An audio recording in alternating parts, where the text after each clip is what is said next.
આંદોલનના પડઘા વડોદરામાં પણ પડવાના ચાલુ થઈ ગયા।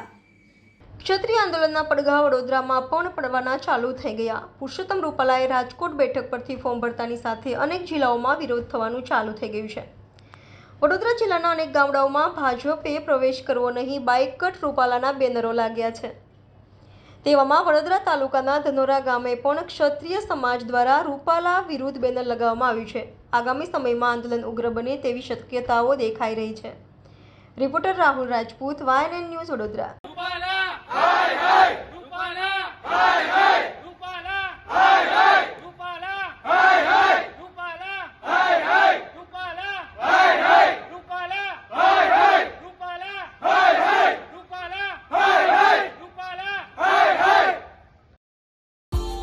Subscribe now and press the bell icon.